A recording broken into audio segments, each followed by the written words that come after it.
گاڑی میں ڈال کر لے گیا۔ جب مجھے ہوش آیا تو میں دہلی کے کسی گاؤں میں تھی۔ مجھے رسیوں سے کرسی سے باندھا گیا تھا۔ وہی لڑکا میرے سامنے آیا۔ میں نے دیکھا اس کے ساتھ کچھ لوگ تھے اور ایک پنڈت بھی تھا۔ وہ لڑکا جس کا نام وکی تھا کہنے لگا ابھی کے ابھی میری اور انایا کی شادی ہوگی۔ اس کی بات سن کر میری روح فنا ہو گئی۔ میں نے اس سے کہا کہ میں ہرگز تم سے شادی نہیں کروں گی۔ تم کون ہو اور مجھے یہاں کیوں لائے ہو؟ یہ سن کر وہ کہنے لگا کہ اگر تم شادی نہیں کرو گی تو تمہاری دادی گیتی آرا، تمہارا باپ ابراہیم، تمہارا دادا علیم، تمہارے چچا زین اور تایا موسیٰ سب کو مروا ڈالوں گا۔ جانتا ہوں میں کہ اس وقت وہ پاکستان کے شہر لاہور میں DHA فیز 2 میں آباد ہے۔ اس کی بات سن کر میرے پیروں تلے سے زمین نکل گئی۔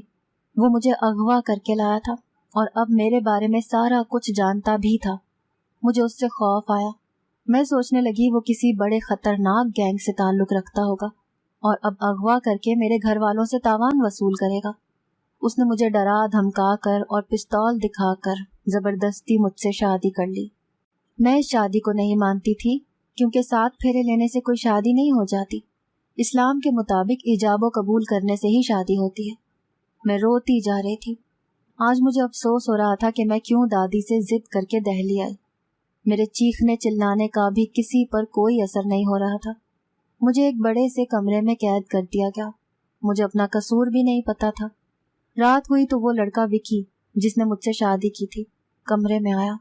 میں ڈر گئی۔ وہ میرے قریب بیٹھ گیا۔ میں نے اس سے کہا تم مجھے ہاتھ مت لگانا۔ وہ ہنسا اور بولا مجھے کوئی شوق نہیں ہے تمہیں ہاتھ لگانے کا۔ جب تک تم ہندو نہیں ہو جاتی تب تک میں تم پر تھوکنا بھی پسند نہیں کروں گا۔ اس کی بات سن کر میری روح لرز گئی۔ اس کا مطلب اس نے مجھے یوں ہی اغوا نہیں کیا تھا، وہ مجھے ہندو بنانا چاہتا تھا۔ میں رو رہی تھی، اس سے معافیاں مانگ رہی تھی اور اپنا قصور پوچھ رہی تھی۔ وہ کمرے سے چلا گیا۔ میں کانپ رہی تھی۔ اللہ سے مدد لینے کے لیے میں وضو کرنے چلی گئی اور چادر زمین پر بچھا کر نماز ادا کی۔ مجھے دادی کی بہت فکر ہو رہی تھی۔ اسی طرح دن گزرنے لگے۔ مجھے کمرے میں قید کر کے ہی رکھا گیا تھا اور کہا گیا تھا کہ میں تب تک یہاں قید رہوں گی جب تک میں ہندو نہیں بن جاتی۔ مجھے کمرے میں ہی کھانا مل جاتا تھا۔ اس کے علاوہ میں ہر وقت اللہ کے یہاں سے رہائی کی دعائیں کرتی رہتی تھی۔ ایک دن ایک عورت جس نے گھونگھٹ لیا ہوا تھا وہ کمرے میں آئی۔ اس نے مجھے کھانا دیا اور اس کے ساتھ ہی ایک چھوٹا بیگ دیا اور بولی کہ یہ کسی نے دیا ہے آپ کو۔ اس کے جانے کے بعد میں نے بیگ کھولا تو دنگ رہ گئی۔ اس میں قرآن مجید تھا۔ یہ مجھے کون دے سکتا تھا؟ وکی تو بالکل بھی نہیں دے سکتا تھا۔ یہاں تو سب ہندو تھے۔ خیر میں نے وہ پڑھنا شروع کیا۔ اس قرآن کو میں چھپا دیتی تھی تاکہ وکی نہ دیکھ لے۔ ایک دن وہ کمرے میں داخل ہوا۔ اس وقت میں نماز پڑھ رہی تھی۔ یہ دیکھ کر اس نے مجھے تھپڑ مارا اور بولا آئندہ نماز پڑھی تو چھوڑوں گا نہیں۔ اس کی بات سن کر میں ڈری نہیں اور نمازیں اور قرآن جاری رکھا۔ مجھے اس کمرے میں قید ہوئے اب 1 مہینہ ہو چکا تھا۔ میں اپنے گھر والوں اور دادی کے بارے میں سوچ کر بہت فکر مند تھی۔ پتہ نہیں میرے گھر والے میرے لیے کتنے پریشان ہوں گے۔ آج رات کو جب وہ نوکرانی کھانا دینے آئی تو اس کے ہاتھ میں ایک پرچی تھی۔ اس نے چوری چھپے وہ پرچی دی اور چلی گئی۔ جب میں نے اس پرچی کو کھولا تو اس میں رومن انگلش میں لکھا ہوا تھا کہ بہت جلد میں تمہیں یہاں سے نکال لوں گا۔ میں حیران رہ گئی۔ یہ کون تھا جو میری مدد کر رہا تھا؟ پھر سوچا کہ اللہ ہی اسے میری مدد کے لیے بھیج رہا ہوگا۔ اس کے بعد میں مطمئن ہو گئی۔ ایک دن میں جمعے کی نماز پڑھ رہی تھی جب وکی کمرے میں آیا۔ اس نے غصے میں مجھے مارنا شروع کر دیا۔ اب وہ مجھ پر تشدد کرتا اور زور دیتا کہ ہندو ہو جاؤ، لیکن میں نہ ہوتی۔ مجھے اس حویلی میں 6 ماہ ہو گئے اور میں اب تک مسلمان ہی تھی۔ ایک دن اس کے صبر کا پیمانہ لبریز ہوا اور وہ کہیں سے پیٹرول کی بوتل لے آیا۔ کہنے لگا اگر تم نے اب ہندو مذہب قبول نہیں کیا تو میں تم پر پیٹرول چھڑک کر آگ لگا کر مار ڈالوں گا۔ یہ سن کر میں ڈر گئی اور اس سے جھوٹ کہا کہ ہاں میں ہندو بن گئی ہوں، میں تمہارے مذہب کو قبول کرتی ہوں۔ میں نے صرف زبانی کہا تھا، دل میں کلمہ پڑھ رہی تھی۔ میں مسلمان تھی اور اسلام ایک سچا دین ہے جسے چھوڑنے کا سوال ہی پیدا نہیں ہوتا۔ یہ سن کر وہ بہت خوش ہوا اور بولا کہ میں کسی کام سے جا رہا ہوں، واپس آؤں گا تو تمہیں اپنی بیوی بنا کر رکھوں گا کیونکہ اب تم ہندو ہو۔ یہ کہہ کر اس نے مجھے کمرے میں بند کیا اور خود چلا گیا، جبکہ میں بہت روئی تھی۔ کمرے میں آ کر میں نے قرآن مجید پڑھا اور نمازیں پڑھنا شروع کی۔